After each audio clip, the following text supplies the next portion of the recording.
Imagine a hospital morgue in rural Ohio where one window must never be opened, but someone does.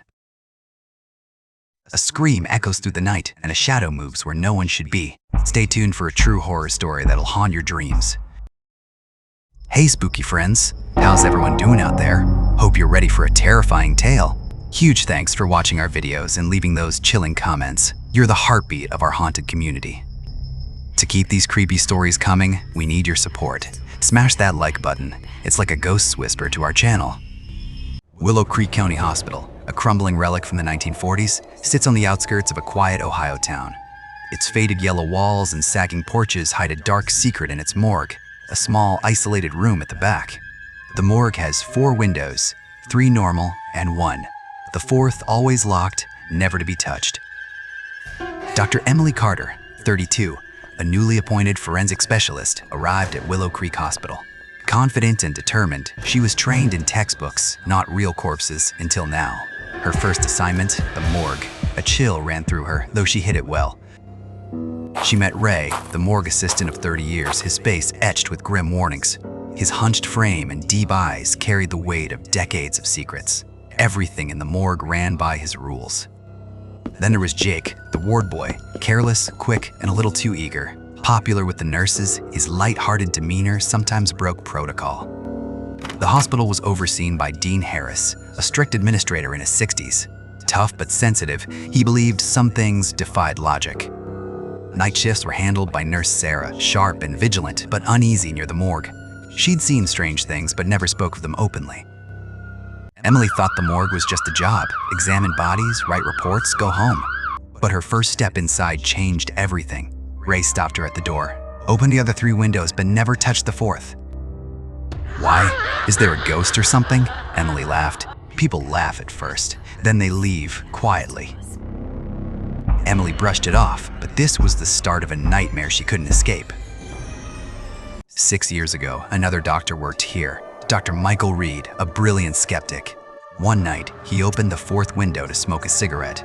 Nurse Sarah, passing by, saw something chilling. As the window opened, a strange mist poured in, and Dr. Reed froze in terror.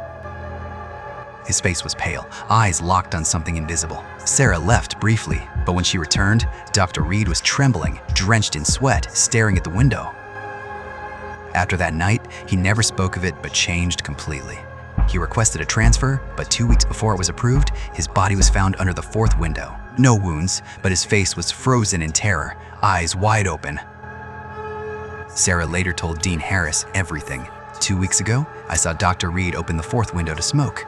When I came back, he was on the floor, soaked in sweat, staring at that window. The hospital issued an order: the 4th window must stay locked forever. Emily carried on, filing reports, ignoring the 4th window as just a dusty corner. But one day, short on space, she placed a table with a fresh body right in front of it. She had no idea this small mistake would unleash a terrifying night. It was a new moon, and Emily was alone in the morgue. Suddenly, the lights flickered wildly, though the generator was running. Why are the lights flickering like that? Ray, sitting by the door, stepped inside. "It's the new moon, ma'am, and you put a table by the 4th window." Emily felt a twinge of fear, her eyes darting around the room. At 2 a.m., a strange rattling echoed through the silence, like fingers scraping the window's bars. Emily turned slowly, her gaze locking on the 4th window. Eared bars were bending, as if pulled from outside. "Who's there?" she called, peering into the fog. Nothing but thick mist and a faint yellowish glow, like a candle flickering. Her heart pounded as a cold gust swept in, making the body sheet flutter wildly. That night, Emily couldn't sleep, her eyes fixed on the window. Something was watching her. She could feel it. The next day, questions flooded Emily's mind. She called Ray over. "You mentioned the 4th window before. Something weird happened last night. What do you know?" "Ma'am, that window, anyone who takes it lightly suffers." "Remember Dr. Reed? He didn't vanish 2 years ago. He was taken. I saw it that night. He opened the window to smoke, and 2 weeks later, he was dead." Emily didn't fully believe him, but needed answers. She stormed into Dean Harris's office. "Sir, what's the real story behind the 4th window? Did something happen?" "You're asking at the right time, Emily, but the truth isn't easy." He stood, staring out his window, lost in memory. Bodies were never placed under that window, but 8 years ago, a case changed everything. A young woman, Lily, was brought in, brutally assaulted and murdered. Her face was unrecognizable, and her family couldn't identify her. They left her body under the 4th window, unclaimed, without a funeral. The next day, the on-duty doctor vanished. Only her bloodied shoe and belt were found under that window. We searched, but her body was never found. "Did you tell anyone?" Emily asked. "No, but 6 years later, Sarah told me about Dr. Reed, and I issued the order to keep the window locked." Emily's face hardened.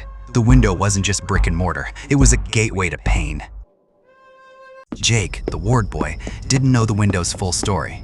One night, he noticed dust piling up near the 4th window. After cleaning the room, he unlocked the window to sweep the sill. As his broom touched the bars, a shock jolted to his body. "Look!" "Sarah, it feels like cold breath by this window. Is someone there?" Sarah, in the corridor, felt nothing yet. At 2:45 a.m., a blood-curdling scream tore through the morgue. Sarah rushed in and found Jake on the floor, eyes wide, mouth frozen, mid-scream. She looked at the window and saw a figure in a red dress, her face hidden in fog. In a blink, it vanished. Sarah froze, realizing Jake had made the same mistake as Dr. Reed. Emily, a doctor with a spiritual side, felt Lily's pain and vowed to solve the mystery. She convinced Dean Harris to bring in Father Michael, an experienced exorcist. On the next new moon, Father Michael began a ritual at the morgue's threshold. Emily, risking her life, set up a camera by the 4th window and joined the ritual. A soul thirsty for justice will appear. Don't fear, revealing the truth is your duty. At 3 a.m., the window's chains rattled and a cold wind filled the morgue. The hammer screen went blank. Then Emily heard it. "Give me justice." A shadow emerged. Lily, her skin charred, lips cracked, dress stained with blood. "I've waited every night. No one knows my truth. My pyre was never lit. I'm incomplete." Emily, trembling but resolute, replied, "I'll ensure your funeral. I'll give you peace, I promise." Father Michael chanted, throwing holy ash at the window. A piercing scream echoed, as if Lily's pain was unleashed. The room's temperature normalized, but a heaviness lingered, like unfinished pain. Father Michael said, "Now it's time to give her final release. Without a funeral, her torment won't end." The next day, Emily reopened Lily's case. Using DNA tests and hospital records, she tracked down Lily's family. When they learned the truth, tears filled their eyes. They'd lost hope for her soul's peace. Father Michael handed them the ash. "These are her remains. Perform her rites and free her soul." A week later, Lily's funeral was held by the Ohio River with full rites. That night, the 4th window shut itself. No scraping fingers, no shadows, just stillness and peace. The hospital hung a cross on the window, locking it for good. Some say souls wander until justice is served, and the 4th window was Lily's cry for peace. If you faced a terrifying experience like this, email us at sharethehorrorstory@gmail.com. If it's gripping, we'll turn it into a video within 5 days. Subscribe to our channel for more chilling tales. Smash that like button and share your own spooky stories in the comments below.